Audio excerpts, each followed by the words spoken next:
Thank you.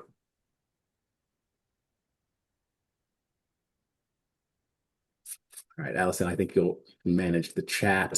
So welcome everyone to the new team manager meeting for NCSL Travel. My name is Jamil Walker. I'm the executive director of the league, and on the call as well as our administrator, Allison Smith, who you will get to know very well. All the emails over the course of, well, actually to your club rep and then to you.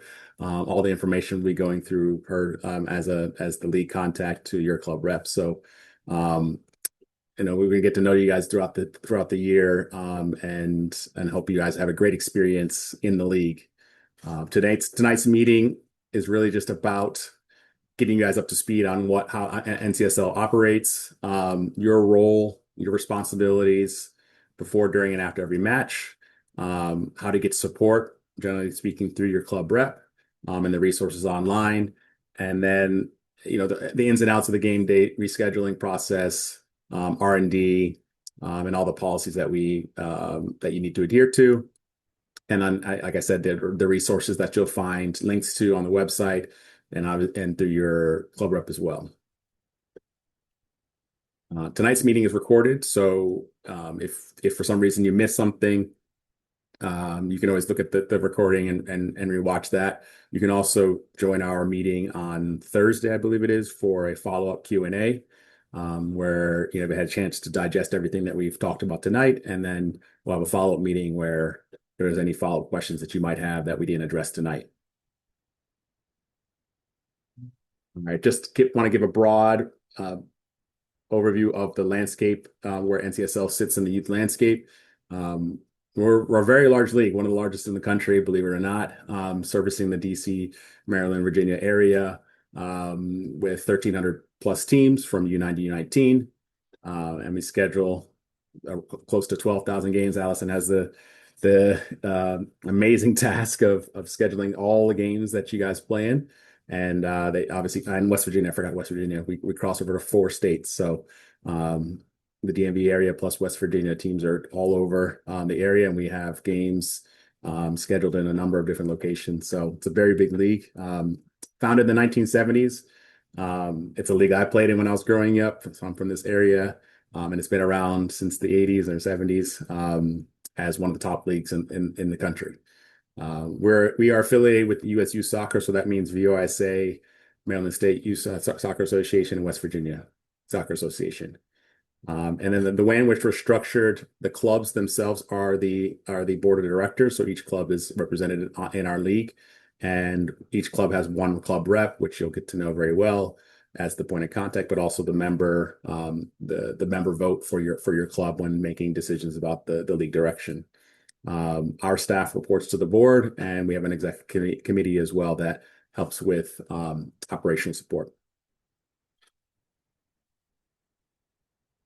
Just giving a quick overview of where NCSL sits in the general pyramid of USU soccer, or in soccer in general in the world, and then US soccer itself. The larger brand governing bodies, FIFA, the largest obviously, and then US Soccer. And that's where we sit, like I said earlier, in USU Soccer's, underneath USU Soccer, underneath the state associations for Virginia, Maryland, and West Virginia. And then I just explained kind of the structure internally, and then where your club is within NCSL. The big topic this year, as I'm sure everyone is gearing up for and ready for, is the age group change. The shift back to school year. I know a few years ago, about maybe 10 years ago, it seems like, they switched to birth year, and now they're back to switching it again to school year to better align with the obviously the grade that the players are in, but also developmentally, generally speaking, it fits as well. So I'm sure it's a big adjustment for everyone this year, but we'll get through it together. I know it was a transition, a big transition the last time. Let's hope they don't change it again, but you never know. So these are the age groups, just to give you an idea, and these are also listed on the website. All right, your role as the team manager is the primary contact for the team. I probably should have a graphic here kind of showing the pyramid. the relationship between the league and your team. But you sit as the point of contact for your team. You manage the schedules, you share updates, you keep your current up to date on the times, fields, and any changes that might happen. Allison will send out information about a field change or a schedule change or a field closure that goes through your club rep, and your club rep would then contact you, and that's your job to then maintain or update your team with whatever communication tool you use internally to make sure that they have everything that they need. A big one for you as a team manager is to carry the official roster to every match. I know we're moving towards every league is moving towards electronic rosters and electronic check-ins. We are, trying to get in that direction too, and some leagues already are there. But it's required to have a backup. You should have a backup at every game just in case you need it. Printed enough for the entire season, so however many games plus an extra or two, so that the referee can have it during check-in, and have access to the information needed to verify your team before every game. So there are no exceptions. You should have that at every game. Don't rely just on the electronic rosters. You're also responsible for reporting the scores when your team wins within 24 hours of the final whistle. This is important for us to just keep everything up to date about the standings and getting referee reports and things like that. So reporting the scores helps us make sure the games were played, and that the everything about the information about that game is shared, so that we can record it and keep track of it throughout the season. Like I mentioned earlier, when there is a change to the schedule, which is a field closure due to weather, or excuse me, a reschedule, you'll be the one that communicates those to your team. And then finally, there are a number of resources that we will share tonight on the website. I'll point you to them, which you want to be get very familiar with, download them, print them off, save them for yourself so you can reference them at the field. And it helps you with the check-in process. It helps you with the game day process. Both of those are available on the website and should be used for you throughout the season. Until you get familiar with the process, I would have them on you at all times. Once you guys get one season underneath your belt, you'll be seasoned pros, and you won't have to worry about referencing most of the things that are listed in it. All right, here's kind of a breakdown of the support of the league and also your club rep. The 2 points of contacts. The point of contact, your primary point of contact is going to be your club rep. So in a chain of command, the league will directly communicate with the club rep, and will explain where to find that information, who your club rep is. And then the club rep will then give that information to you. Whatever contact we have with your team is going to be through your club rep, excuse me, and also vice versa. Any club information that you're going to have to share with the league or communicate with the league is going to be through your club rep. The coaches, the players, especially the parents, should not be reaching directly out to the league. They should use their club rep. They're a really good resource for you. They're the direct link, and they're experienced with probably 90% of the things that you have to deal with. The club rep probably has an answer for you before you go into the league.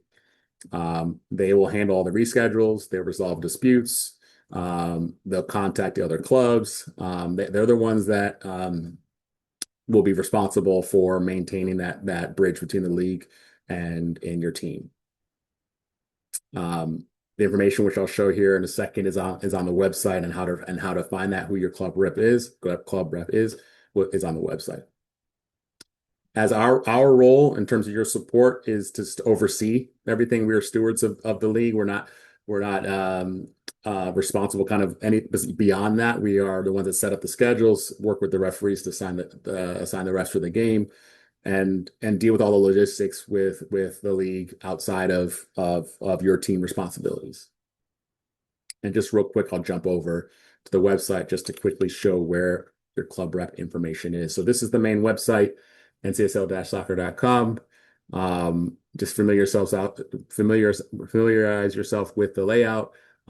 At the top is the main kind of hub for the different competitions and travel resources. And I'll just jump right into the one thing I just mentioned, which is the club rep information. You'll go to your club's page, and let's just pick on Annandale, or let's say Alexandria, and at the bottom of Alexandria's page, at the very bottom, you'll see NCSL club rep information.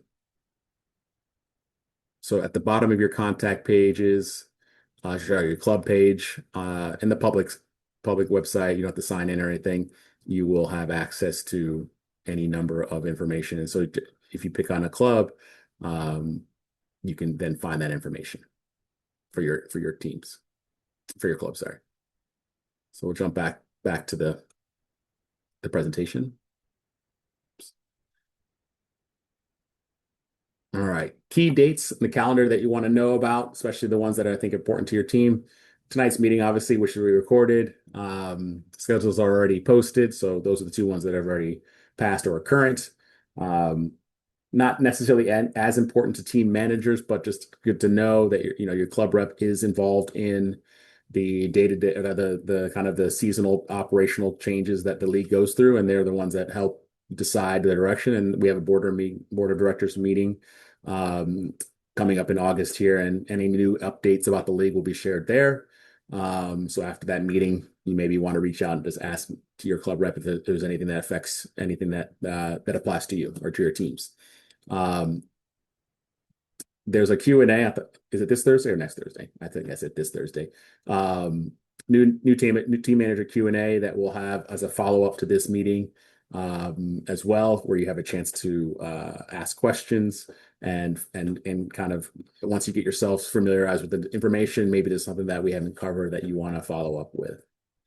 And then the two key dates here in terms of rescheduling to know about for the September games, any games that you have in September that you need to reschedule for whatever reason, you'll need to submit a flex reschedule request, and that deadline is August 31st for the September game. So by that date at 5 o'clock, you should have submitted any information needed to work out between the teams about a rescheduling request at that point in time.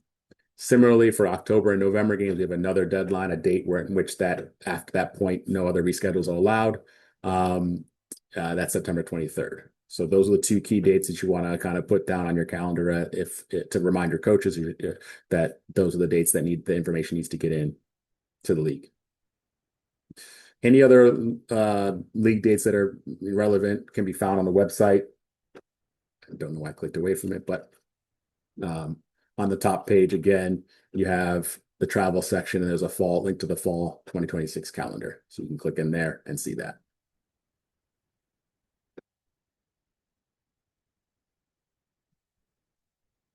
Let's move forward. Let's see. Oops. Two essential resources that you want to utilize, I mentioned them earlier, are the season checklist and the game day cheat sheet. Both live on the team manager resources page on the NCSL website, along with a number of frequently asked questions forms and this recording. And I'll jump back over again just to kind of highlight where they are at times. There's a lot of information on the left hand on the home page here that you can also jump to quickly without having to go through the menu. You'll see here at the bottom, team manager resources is a heading for all of our team managers, and both are listed there, game day cheat sheet and the season checklist. You can click on at those at any point in time, print them off, and they go through the preseason process, things that you want to know in the preseason. That'll be helping to get set up, which most of you should have gone through already, but if you haven't, it may be a good way to refresh that you're to do before the season starts. And then there is the game day cheat sheet as well, both available on the Google Drive that you can, again, print off and download. We update this infrequently. There's not too many changes, but it just gives you everything you need about the check-in process, the club pass policy, the rules about recreational players, the length of the games, the size of the balls, things like that. Everything that you would need in terms of just making sure that the environment is as it should be when the game is being played, so that everyone has a good game day experience. So both should be referenced here. There's also a frequently asked questions and forms page, as well as the recordings this is from past spring, but tonight's meeting will be stored here for you for the rest of the season. You'll have access to this recording and the slides at any point in time. If you want to reference them, they're here, but on the left-hand side, so these were from the spring. And a lot of the information is very much the same, but it's good to keep up to date. And then here's a frequently asked forms page. Your section for the team administration will be underneath section heading 2, team administration. Again, very simple links to documents about how to report a game, which we'll go over, game score, sorry, how to find my team schedule, how to write a home team welcome email, the game rescheduling process, a video tutorial, how to find my rescheduling request form. All these are tutorials and guides that help with the administration of your team. Also important here to note is are the forms that you might end up using. Hopefully not. If you get a red card, we'll talk about that towards the end of this, but a red card, this would be the form that you would have to fill out to document that sit out for a game, as well as the TSL badge, which we'll discuss later, and then the sideline passes. So you see all the information here is available on the frequently asked questions and forms. And you can find these on various parts of the website on the homepage and also within the menu here. So the easiest spot probably is just to jump to the homepage, and then you can click around in this area and you can find everything you need. So familiarize yourself with that. I'll pause real quick. Is any questions in the chat? Any questions so far before we get kind of into the meat of everything? Or if anybody wants to unmute themselves real quick. I don't know if Allison, you've seen anything yet.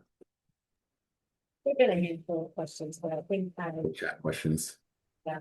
I just want to reiterate when Jamil was talking about like flex reschedule requests, I want to reiterate that those deadlines, the 31st at 5 o'clock, if you know or if your coach knows that there's a game that needs to be rescheduled, please don't wait until August 31st at 4 o'clock, because there's a little bit of back and forth that needs to take place, and especially if your team is not a home team. You don't want to wait to the last minute. So start those flex reschedule request processes early, so that by the time the deadline rolls around, you've already got it all situated. And then, as Jamil mentioned, the team page is what has your updated schedule, and I think he's going to reiterate that again in a few minutes.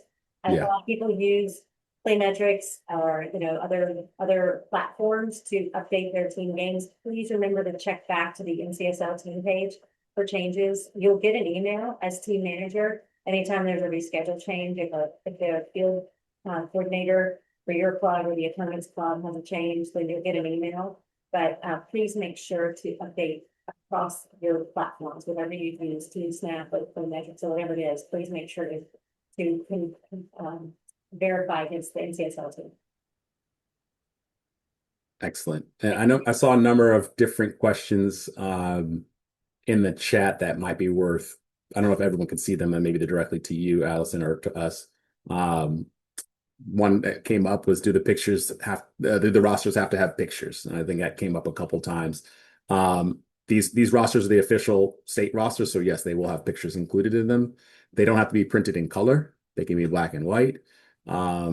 You'll access your roster from I think the OISA or the State Association website. So GotSport, I guess in this case, is where you would print them out. Is that correct, Allison?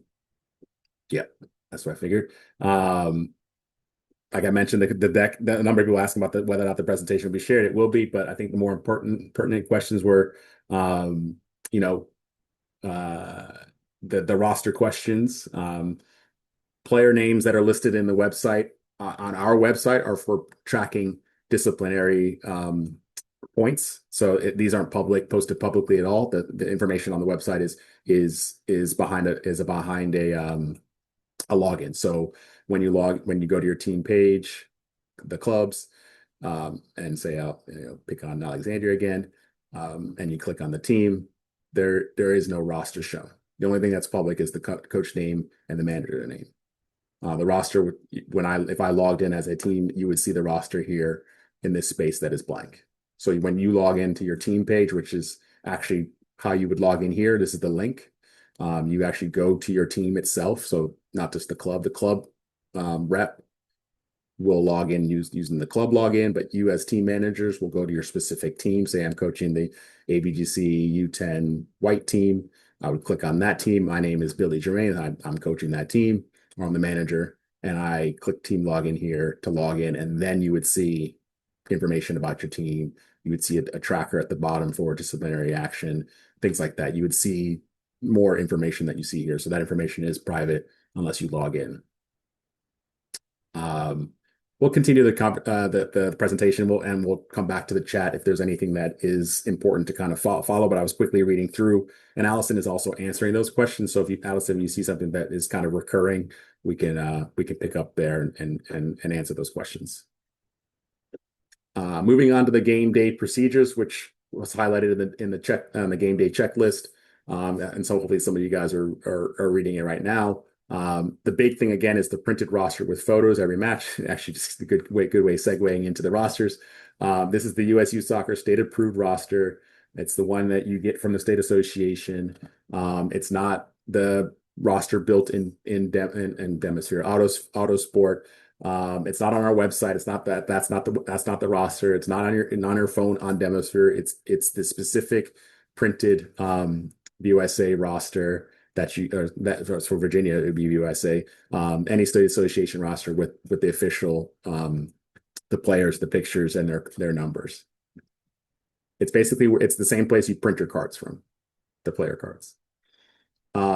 This is used by the referees to verify the players, but you also need to verify and confirm with the referees that the referee crew for your game is there before every game. So you'll have your roster. You're going to go introduce yourself to the referees as the team manager. You carry your clipboard with all your printed rosters and your cards, and you introduce yourselves that you're going to be part of the check-in process. They will then experienced enough referees will then direct you on how they want to and how and when they want to do that before the game or private kickoff.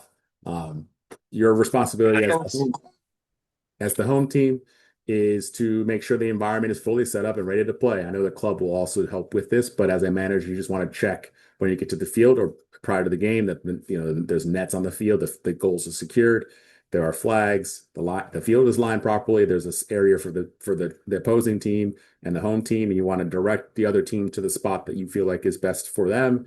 Sometimes the parents are on the same side of the teams. It doesn't always set up that they're opposite, but generally speaking, we prefer that the spectators be on one side and the staff and the team be on the other.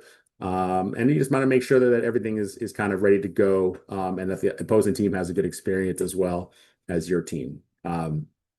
So that's part of the team manager's responsibility. And it really helps. I know as a coach, it helps having that extra support because we're sort of always focused on getting the team and the players ready and not necessarily where the parents are and if the field is perfect and things like that. In the check-in process, oftentimes we're dealing with players, talking to the players, getting the roster read up, talking tactics, things like that. So a good team manager is really important. I know from my experience, that's something that has helped me become a better coach, is having that support on the sideline to manage other things that I'm maybe not able to pick up on because of my focus is on the game. So your responsibility during the game is really to help support the coaches and get the game going and everyone is having an enjoyable experience at the end of the day. So you're supporting that.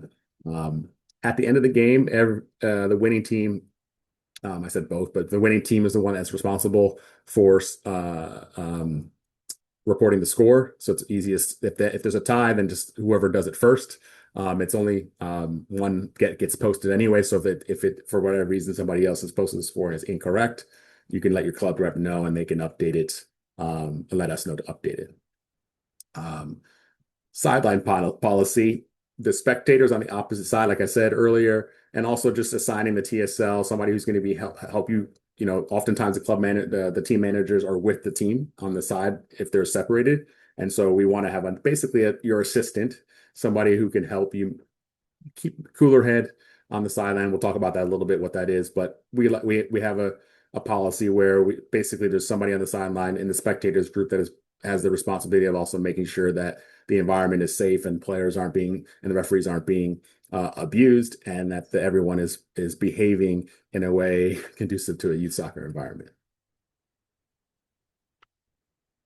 All right, moving on to the match rules themselves. Just a quick overview of the different age groups and the rules for those that are not familiar. U9, U10, The roster sizes are smaller. They're 12 maximum. And for a game, the minimum to play a game is six. Um, so game day roster is maximum 12 players. It can be play in the game. You use a size four ball. The halves are 30 minutes. There's this build out line, um, uh, I guess tactical or tactical, I don't know what to call it, back tactical advantage that you have when you're playing out of the back that is enforced by the referees, and there's no heading, right? Generally speaking, at this age group, there's only because of the size of the field and the players and the availability of the referees. There's usually only one referee that manages. So be nice to this referee. They can't see everything. The going out ball, going out of bounds, offside, things like that. There's a lot for them to cover, as well as managing 9 and 10 year olds running around like crazy. So it's not always the best experience. Sometimes they make mistakes, but that is the standard generally at that age group that they only need one referee.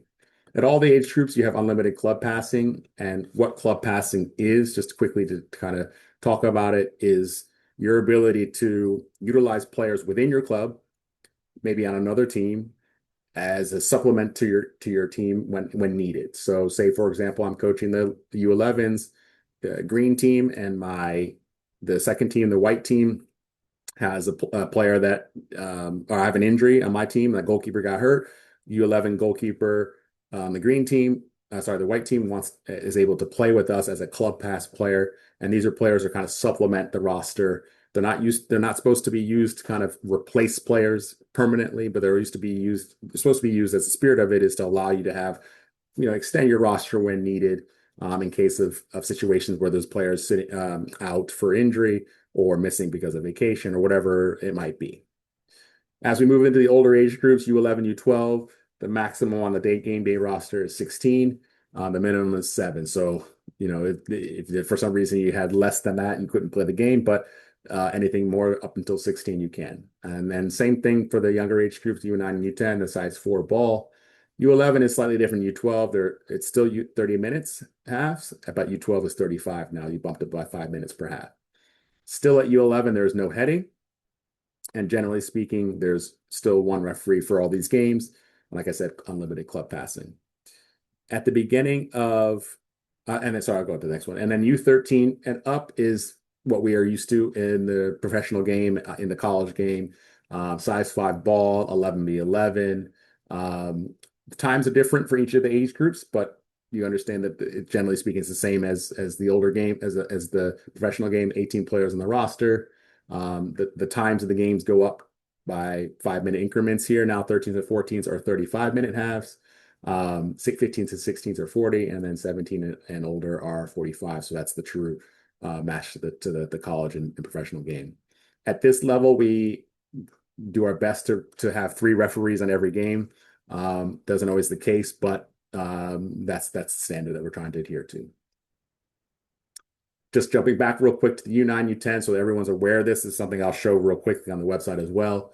The teams are divided into alphabetic divisions, so they're not ordered numerically, and they are oftentimes grouped in by geography more than they are by overall competition of competitive balance. So it's not based on who's the best, and because at that age it's really a mixture of talent. So they're more geographical divisions than they are just pure based on ability, but some of it is also that factored into as well. Obviously, we get input from the clubs about the quality of the team, what level they're at, and we try to group as many of them together. What you'll see on the website, though, is just a big group of teams, and it doesn't show any order to it because standings are not recorded. The scores are kept for our purposes internally, but there is nothing about it on the website that will show who's the best U9 team in the world, right? It is simply just there to group the teams and have a list so that you can see. And I'll just kind of quickly show you what that looks like, just so you guys get an idea. Division structure. It's very confusing at times because you think, oh, Division N, this is the first one listed, it must be the top. No, it's randomly ordered by letter, and there are large groups, and not everyone in this group is playing each other. So we try to obfuscate that a bit so that the idea is not to focus on the winning aspect, but more on the development and kind of keep things out of the realm of you need to win everything and destroy every team and be the best in the world at U9. So that's the reason why these are set up this way. So if you look at it and go, why am I in Division L? What division is that? It's just Division L. Okay, and even internally, they're broken up into groups. The rest of the divisions up U11 spring and up are based on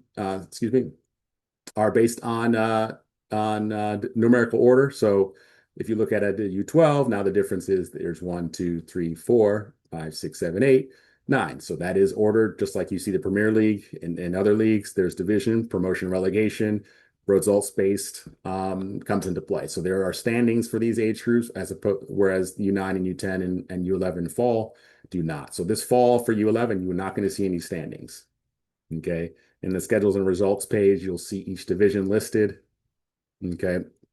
And you won't see standings for anything below U11 for the fall, but once you get into the older age groups, you will see standings. Okay, and this is a place to see them. You go to travel, schedule and results, and you can see the results of the games and the standings and the points. All right. I mentioned this already, but I just want to reiterate it. Excuse me. Unlimited club passing is the spirit of it. Respect that, please. I know that it's something that we get reported on every season. The ringer from the top team is playing against the fourth team. They're destroying us because they brought kids from another team that is stronger. The idea here is to supplement and reward players and move players as needed, not replace players just to win a game, especially at the younger age groups.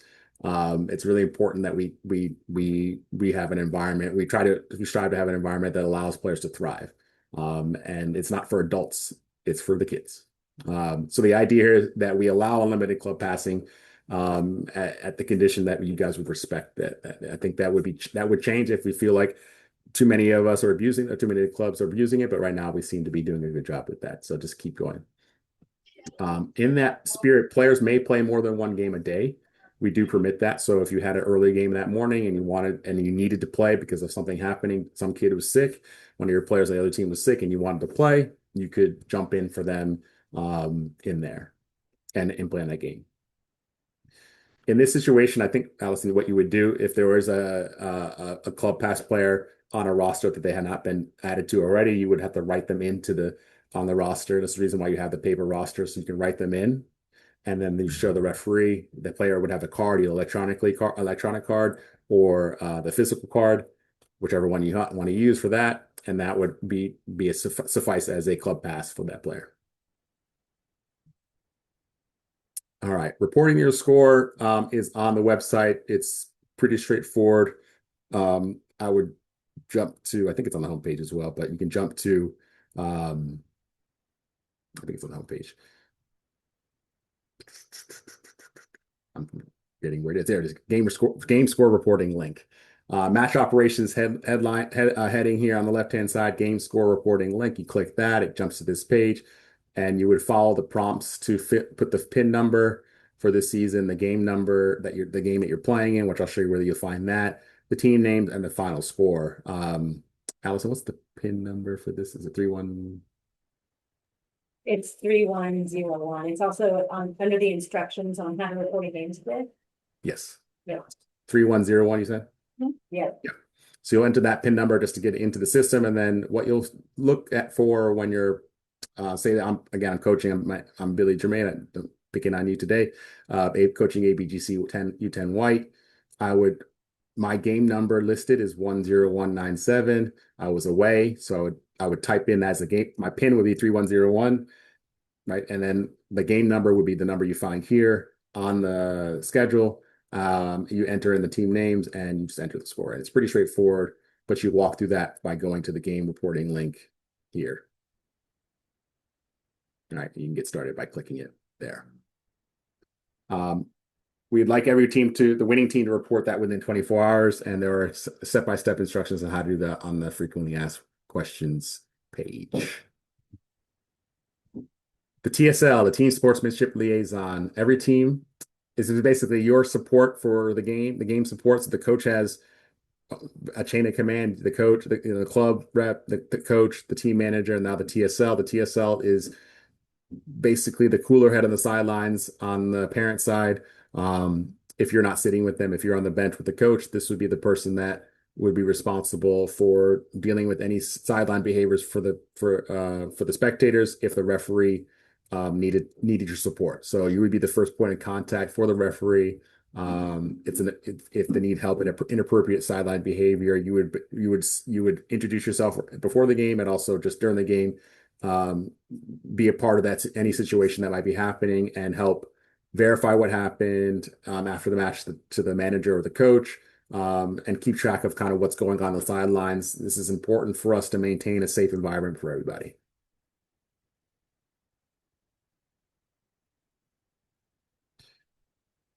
I'll pause there for real quick. Were there anything that jumped out, Allison, as maybe something that was a number of questions? Hopefully, I answered most of them. There are a As you handful of questions about the club pass player process, and I was trying to reiterate that club pass players must be an age appropriate, Yes. and within the same club. So if you want to just kind of reiterate that.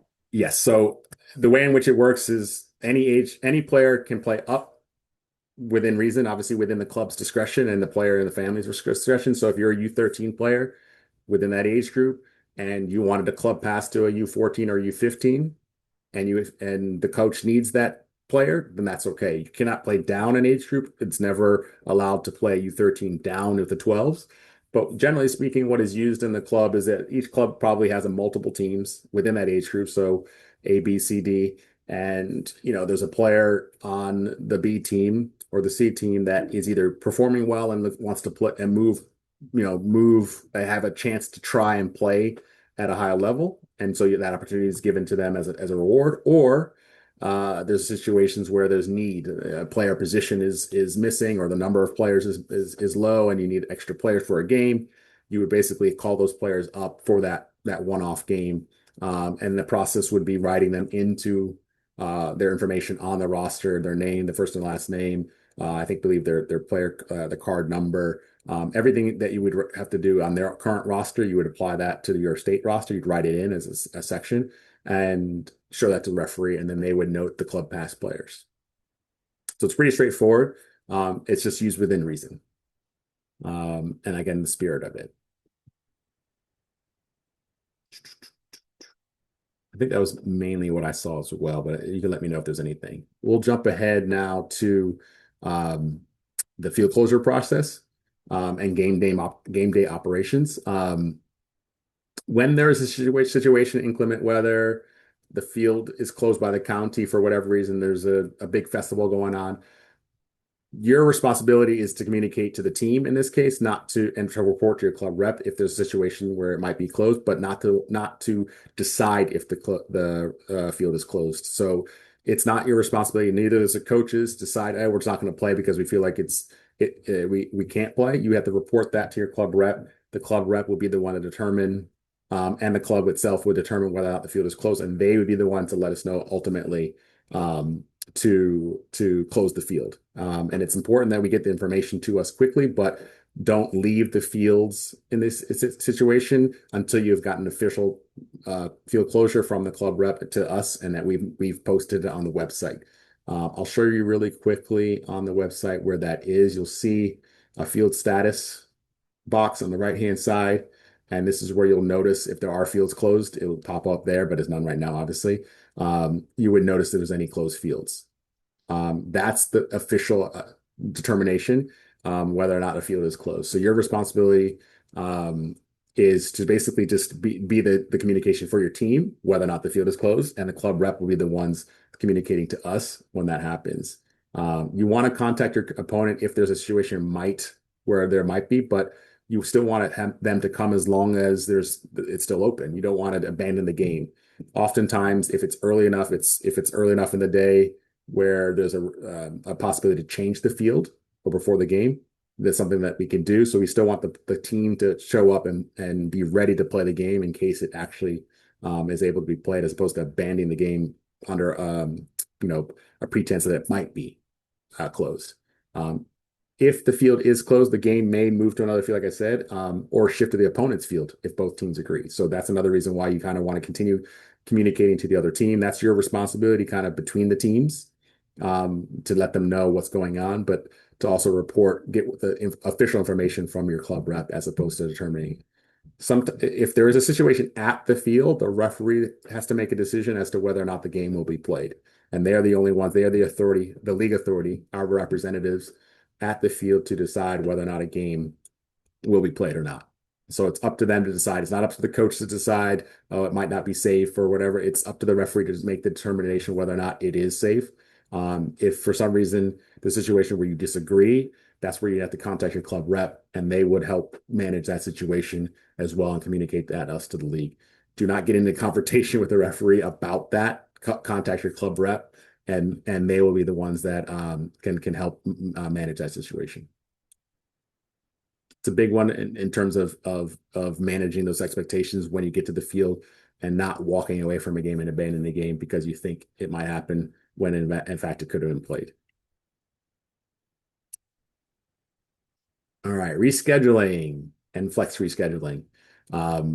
Again, this is where the dates are matter. So it's important that you get confirmation from your coaches if there is a need for a change prior to the deadline, because it takes a little bit of turnaround to actually submit the request, and as well get confirmation that the change is going to go through, because the other club has to approve it as well. So whatever requests are going to be coming from the club rep, you contact your club rep about a possible change, perhaps a solution to that change, meaning you have the reason why you couldn't play the game or at that either given date or time, and you provide a solution or multiple solutions. And this is something you communicate directly to your club rep, and then they would let us know of the specifics of that request and fill out the forms for you. Fill out the forms for you. Submit the request online.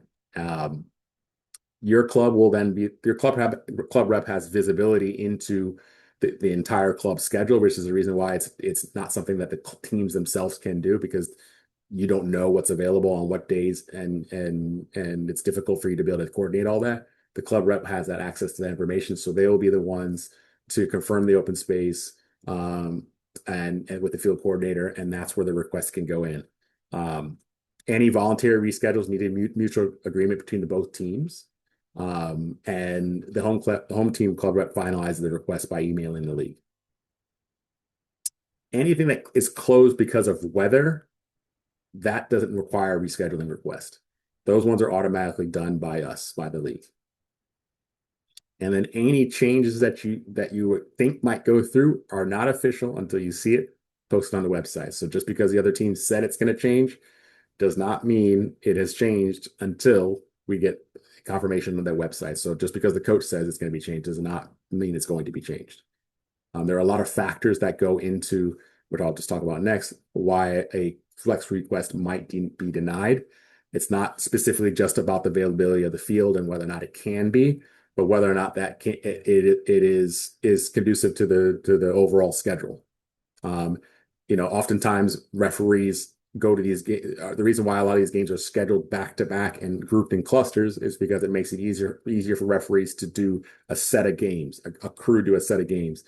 It's very difficult for a referee to go an hour just for one game. And if you create that type of scenario where you've moved a game that was in a cluster and you've moved it to a situation where it's worse off to find referees, we might not approve it because it might be difficult to get a referee, and there's no game without a ref. So the reasons could be like it's listed here. It creates a standalone game. It creates a gap. It arrives at the deadline. Obviously, the late ones are not accommodated. So plan accordingly. And if you need a walkthrough, there's a video tutorial on the website. Again, on the frequently asked questions section. You're going to want to hit all those links, the support links on the website, just to familiarize yourself. Go through the tutorials of each of the ones, so when it comes up, you're aware of kind of what the process is and how to go through it.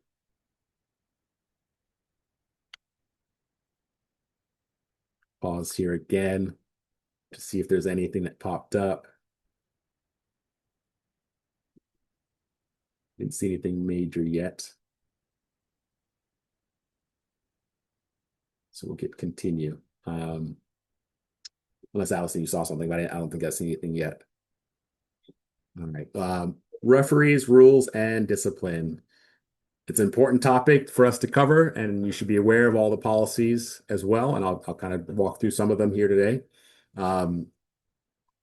First off is the big one, referee abuse policy and the referee pool. So the referee abuse policy is something that is much stronger now, and we've kind of been harping on it, and really have not had any issues to date since they've I think announced this new ruling. They have stronger sanctions now for any referee abuse, verbal or physical, and this applies to all youth soccer league or amateur leagues, so including NCSL. You can find this information at ussoccer.com/RAP. It has a very good slideshow presentation of the penalties, honestly, and you need to be aware of them. They are very strict now about this. So this is where it's very important that you have a structure in place, support within the game. The coach, it has support of the manager, keeping them on the sideline within their bounds in terms of the behavior, as well as the TSL on the parent side, helping to manage that situation, and also just everyone being civil at a youth soccer game as well, and not letting the emotions of the game overcome them and cause a situation where we not only ruin the environment in the game itself, but we also potentially hurt the young professionals that are trying to learn how to referee the game. And I think there's one of the biggest reasons why we're struggling to find referees is because of the sideline behavior during the game from the parents, from adults. And it's sad to see, but we have a lot of turnover, 50% here, as you see the stats, because of the issues with referee abuse. This is the reason why U.S. Soccer has changed their policy now to reflect a much stricter sanctions for anyone who violates that.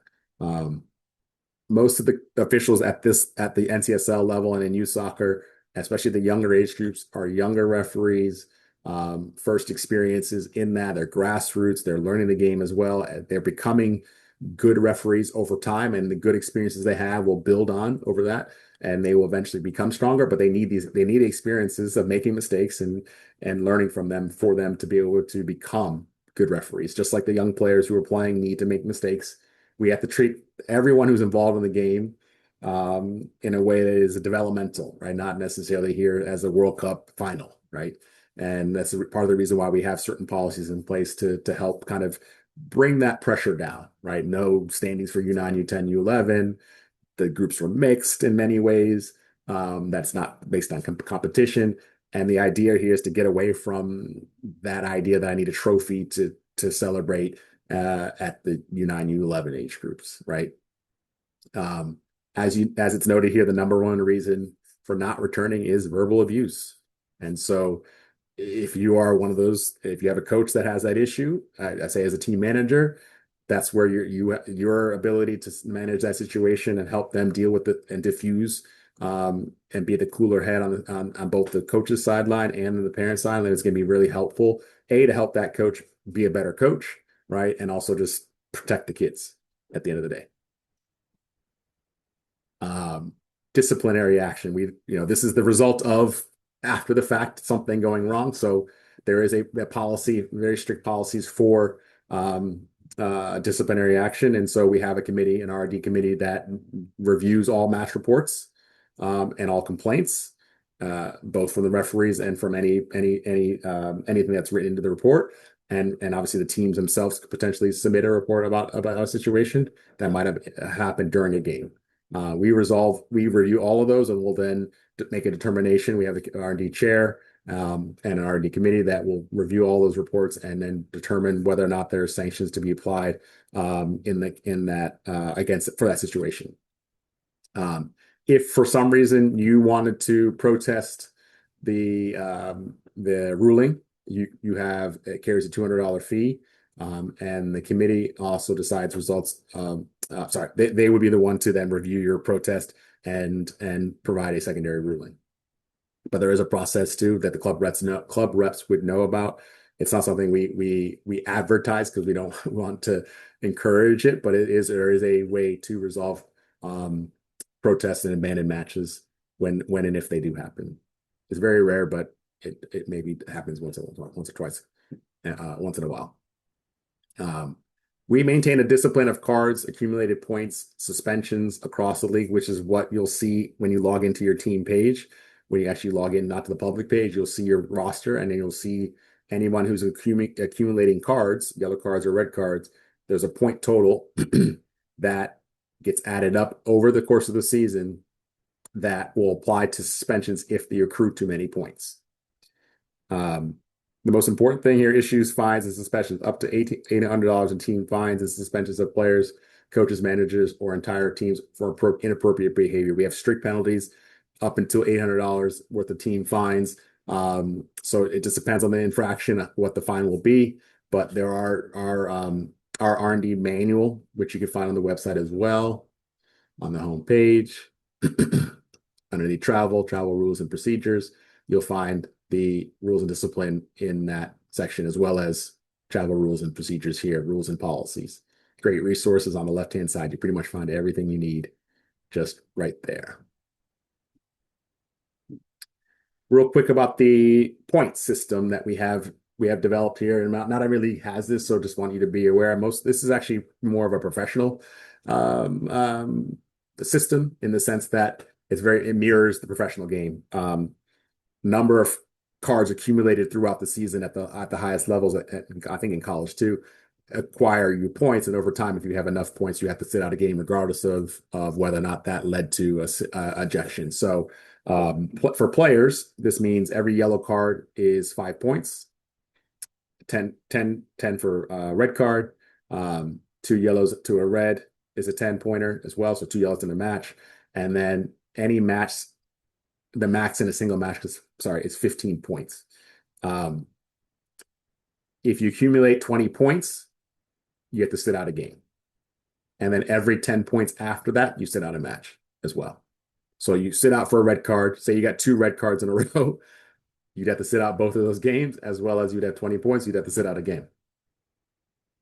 So we accumulate those points so to curb any negative behavior throughout the season. So if a player is getting multiple yellow cards in back-to-back games, in 4 games, for example, there needs to be a sit out.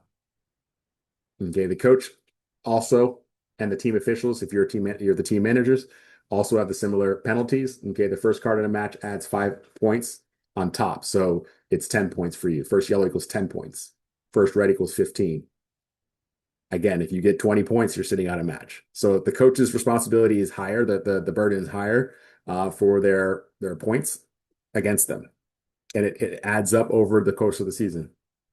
So keep track of that. It's something that you'll see on the website on your team page. I don't have a graphic here today, but once you sign in, you'll see that that's something you have to track as a team manager. Make sure that none of your players are at that threshold, because they're required to sit out and you're the one that has to report it. Okay. So when you go to the website, I'll just mention it here first. This is something that we talk about discipline. You're the one that has to verify. All right. So we will check, but this is something that you have to verify over time. So if your players aren't sitting out when they're supposed to be, there'll be additional penalties on top of that. So make sure you're keeping track. If a player gets a yellow card in a game, just note it down in your own log. Go to the website to make sure that it's correct. Make sure it's the right player and that it was the right game. And keep track of your points. The website does it for you when you log into your team page, but this is something that you're responsible for as a team manager, to make sure that you hopefully don't have to deal with this, but make sure that those players who have accumulated points or coaches as well, accumulated enough points, they would have to sit out. So you check your team page. The cards and points are posted there. And if you find a discrepancy, let us know. Let your club rep know, and then they will have us check it. Again, I said failing to sit out carries harsher penalties. Could be a match forfeit. Could be a 3-game suspension for a player. And it could be 2 games for a coach, points failure for 2 games for a coach as well. So these are the way in which we manage that, and obviously set a standard in the league that ongoing persistent infringement isn't something that we're tolerating. Obviously, there was a one-off situation that happens, but if we're seeing a pattern, that's where we were going to act as a league. So we have a stricter policy when it comes to that. And it's something when you log into your team page, like I said, at the bottom of your team page, if I'm coaching Alexandria here, Annandale, you will see a table here of any infractions. Your roster will be in this section. It's kind of hard to see, but just underneath your team managers. And then at the bottom of the page, you'll see an infractions list, I believe. And there should be some links at the top as well to get you that information. Log in and just take a look at it for yourself just to get familiarized with it. How to serve a sit out correctly. Document it first, right? Document information and verify that it's correct on the website so that we're not noting the wrong player and the proper player is getting the infraction listed. But then also there's a sit out form, a fillable PDF basically, that you will have the opposing team, you bring it to the game that they're going to be sitting out. So I got a red card as a coach last game. I will have you fill out this form. The team manager will be responsible for filling out the sit out card. I will bring that to the next game that I'm sitting out, right? At that game, you have your opponent sign it, and then you email it to us, a copy of that. And email a copy of that, and then you email it to NCSL. Before the game starts, the procedure should be to tell the referee that you're having sit out owed and that a specific player or coach is sitting out so that they are aware of that during that and they can note it on their match report. That helps us track all of it. For the games, players may not dress or participate. A suspended player can be on the spectator sideline, but they can in no way participate. Coaches, though, must stay away, at least remain 100 yards away from the pitch, 30 minutes before and 30 minutes after. So they have no contact with the team during the game. Their responsibility is to coach. They can't sit on the sideline and coach, basically. They can't sit on the spectator sideline and coach.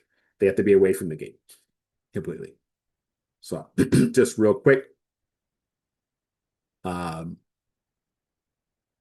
We have the frequently asked forms, and then we have the sit out card.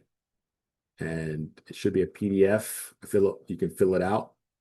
You would print this or fill it out online first and then print it. So you can fill in the names here, the age division, club name, team number, date served. You can do this all prior to that, print it out, bring it to the game, and then at the bottom, I believe that the opponent signs it. Opponent team coach or manager signs it. It's a little bit zoomed in, but you get the idea. So that's where you'll use the form that's the form I'm talking about. You'll print that out, fill it in, bring it to the match of the game where a player is sitting out, and then have the other team sign it to verify that they did actually sit out. And that's how we track it. If it's not filled out and sent to us, we have no way of knowing that player sat out, and we will assume that they played. Even if you say they didn't play, they didn't show up, if you didn't fill out the form for that game, it does not count as a sit out. You can't just say that they didn't play. The other team that they're supposed to sit out the game for has to verify, and we assume anyone who didn't sit out played that game, and it counts as an infraction. Sit outs carried between season and carried over to from the spring, in this case, are owed, and it's something that we posted now and it's on the website and before your first match. So they are owed sit outs before the season starts. They have to sit out the first game. So this might happen in the last game of the last season. I got my fourth yellow card and I have 20 points. I don't just get to skip that sit out just because the season's over. I now have to sit out the first game of the next season, whatever team I was on. It doesn't matter if I'm in the same club. It's important to you guys to understand that person might be listed underneath somebody else's club. You have to verify that player has to basically be known that they owe a sit out regardless of where they're playing. As long as if they're in our league, they have to owe a sit out. So you might have switched clubs, you might have switched teams, you might not be in the same situation. They owe a sit out. And outside actually, is it on the main website underneath? Go to the discipline committee. Yep. Here it is. And then there's one more little click. You click on the caregiver, and then there's one more thing. So here's the list for, I don't want to list everybody, but there's the list for it. It's underneath discipline committee, carry out over sit outs owed by season. And here's all the disciplinary committee information that you can find. Code of conduct, ejections, guide to get ejections, all the information, a lot of plethora of resources on the website. Last thing to cover here, referee issues and no shows. First and foremost, we already talked about the referee situation. Do not confront the referee. Do your best, even if they are being aggressive and they're being in the wrong. They are the authority. It's like dealing with the police. You have to be diffused the conflict and stay polite and courteous until the situation is resolved, and not be the one that instigates or sets be the one that could be purported to abusing referee. And it could be you might be 100% right in the way in which things are happening, but you are generally going to be the one at fault for any infraction or any abuse towards a referee or a situation that escalates the situation. So be the one that diffuses, deflects, walks away. Be the one that does not instigate or encourage bad behavior. Pull people away if you have to. Try to diffuse the situation. If anything happens where there's a no-show or a referee issue, report it to your club rep, and then they would let us know about the identity of the crew, their contact information, and everything. We have all the information here on the NCSL side. We work with the assigners to identify any bad actors. We know referees aren't perfect, and they also sometimes can be a part of the problem. So please just identify them, and we'll deal with it on our end. Please mute yourself. There's one person muted. If their crew does not show, we encourage the game to be played still, especially if there's a volunteer official. It's up to the team to decide if they both mutually agree to play the game. You don't have to play the game, but we encourage the game to be played because there are situations where it's difficult to reschedule. And in the spirit of just playing the game, and most of these games are they're for fun anyways. If you can get the game in, we encourage there to be, if the coaches can manage it, play the game. In that case, though, that would count towards the standings. If you guys both teams agree to play the game, there isn't a protest, the game wasn't fair because we had a bad ref because it was a parent. There's nothing like that. So if you decide to play the game, it's up to the team to decide. You've traveled an hour, there's no referee crew, but you want to play. Coaches decide yes, okay, it's an official game now. There is no official match report, but report the score anyways. And we'll do our best to obviously rectify any situations that might have occurred from referees not showing up. It does happen occasionally, but not often. And something that we got to be prepared for. Like I said, there is no protest of the game. If you guys agree to play, the volunteer just does their best, even if they are terrible and miss a lot of calls. That's the point of playing the game. It's like a scrimmage at that point in time, but it counts. So we will do our best to reschedule. But if you decide not to play, it's not guaranteed that the game will be rescheduled, just because it could be a situation where there's not enough fields, or the game dates don't line up, and the coach conflicts don't line up. There's a lot of factors that go into rescheduling that are out of our control. And I guess last but not least is, I said this Thursday, but it's next Thursday, right? August 27th, there is a follow-up Q&A. I know I covered a lot tonight. I think the biggest takeaways are your club rep is your best friend. Okay, it's your first call to get in contact, get information to the league, and getting information from the league. You as a manager, the coaches, parents are not the ones to reach out to us. Bring your printed, approved rosters with your photos on them to every game. That's a big one. Make sure you have enough of them for the entire season, plus a few. It's just important to have it, for whatever reason, to check in. That's the part that we use for verification. We don't allow electronic. We allow electronic cards, but the roster must be a printed card, because a referee needs something to take physically with them to fill out their match report, to note any infractions and disciplinary actions, and it helps with them to keep track of things. They have multiple games throughout the day. The paper is what they need. So bring a copy for them, bring a copy for check-in, have 10 to 15 of them in your binder ready to go. Score reporting is done by the winning team within 24 hours. That's another one. Nothing is official unless you see it changed on your schedule. So that's a big one as well, right?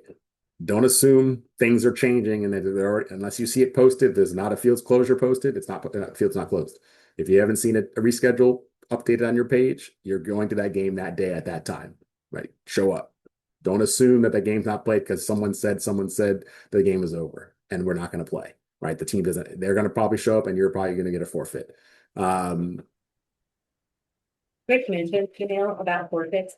If you are playing an opponent who says to you, hey, we're not going to make the game, we're going to have to forfeit, please make sure you tell your club rep so they can tell us. A lot of times teams communicate to each other and say we're not going to be able to play, and then that never makes that news never makes its way to the league, and so the referees show up. We're still paying referees that could have been used elsewhere. So just please make sure you communicate with your club rep, even if it's the opponent that says they're not going to come to the game.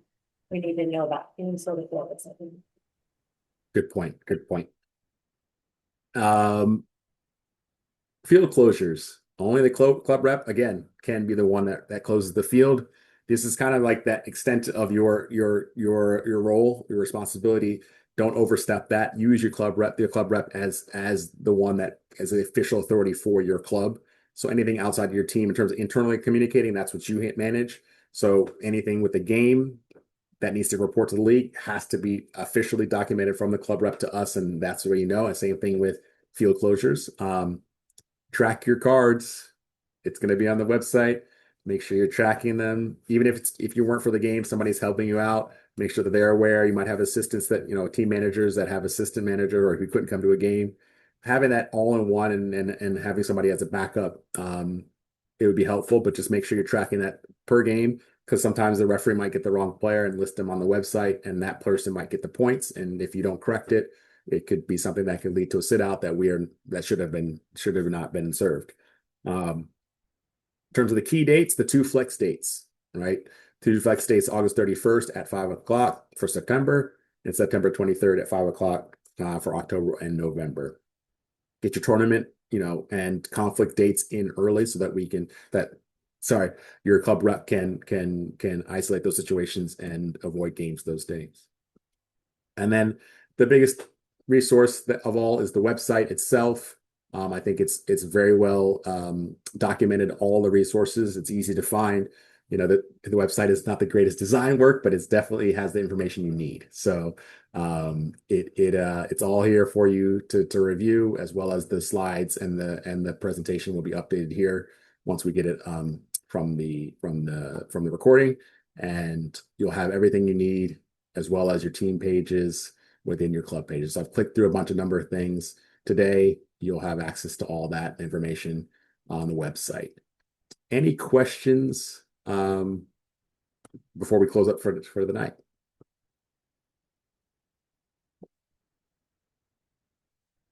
If you want to unmute yourself, you can at this point in time, or if you can type it in the chat, we'll give it a couple minutes. If the ref no-shows, how do we submit signed rosters and game reports if there is disciplinary? You wouldn't have a game report for that game, right, Allison? You wouldn't have an official game report. It would be a game you played, you just report the score. Right. At that, I mean, I don't think a non-referee can't give cards in that game, unfortunately. So that's the risk of playing the game, is that there is no league authority. On the website, I believe it's do you need to update the NCSL roster for U11 or only U12 and up? I think it's U12 and up, right? It's U12 and up is required. U9 U11 you can. Yeah. We appreciate when you do. It doesn't stop you from doing, but it's required for U12 and up. Good question.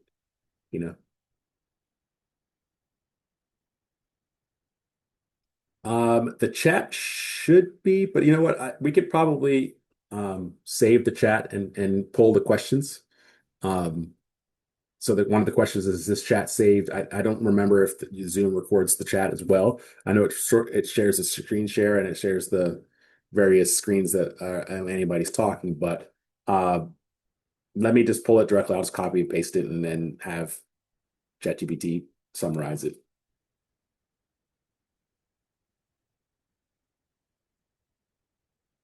Like we said, we hope you guys enjoy your experience in NCSL. This is something we pride ourselves on. The customer service, you guys are a big part of that, right? The game experience is something that we want everyone to enjoy. And you guys are a big part of supporting the coaches as well as playing a role in communicating to your club reps. And we are looking forward to a fun fall season. So we'll leave it there, and we'll have the recording and updated, uploaded to the website with a new link, the slides as well. You'll see that probably first thing in the morning. And then we have a follow-up Q&A. If you have anything that we haven't covered tonight, we can cover during that. We just turned it. Great fall season. Thanks for joining us. Thank you. Have a good night. Take care.